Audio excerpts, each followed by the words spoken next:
So hey, maybe your condo parking lot, cement cracks every once in a while. That's a hard thing to fix because it's just really bad. So, but what do you do? I mean, what are your options? Yeah. And we have an option right here. Let's be honest. In this particular case, we'll throw up some photos. This is a condo complex in Rocky River. Okay. But the premise of this video is really more around like, what do you do when you have a cement driveway? Yeah. That is just completely deteriorating. It's cracking where the cracks are, and those are becoming potholes, and cars are starting to bump through it. Because, you know, when you go to replace something as big as maybe like a condo area, you're talking about, they're almost like city streets. Yeah. And there's a lot of cement, right? Yeah. So you can't just go knocking all that out and replacing the whole thing. I've seen this with like office. Huge expense. I've seen this with like office condos as well. It's like they got these big cement parking lots, but they start to get, you know, 5, 6, 12, 15-inch potholes. So the question mark is, do you fill them with cement or do you fill them with asphalt? Yeah. And you've seen it both ways. So what we came up with was filling them with asphalt, because asphalt's a little bit more flexible.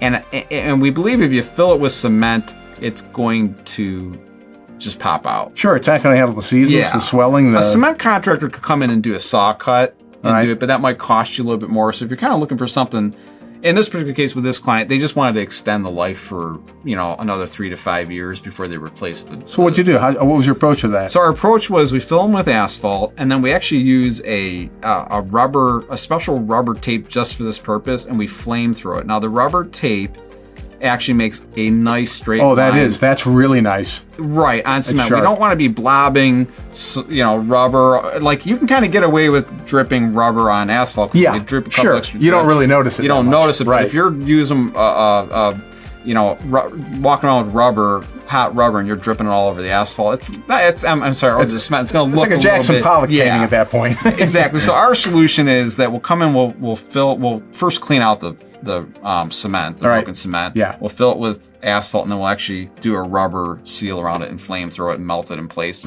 It makes a really nice clean, and I would say permanent to semi-permanent deal. Like, well, it's going to handle the seasons. It's going to have the cold to hot to cold to hot. Much better. Exactly. So if you guys have cement with big cracks in it and you don't want to do saw cutting with the repair there, because sometimes you got to cut down past the rebar, and then you got to put new rebar in and put that back in.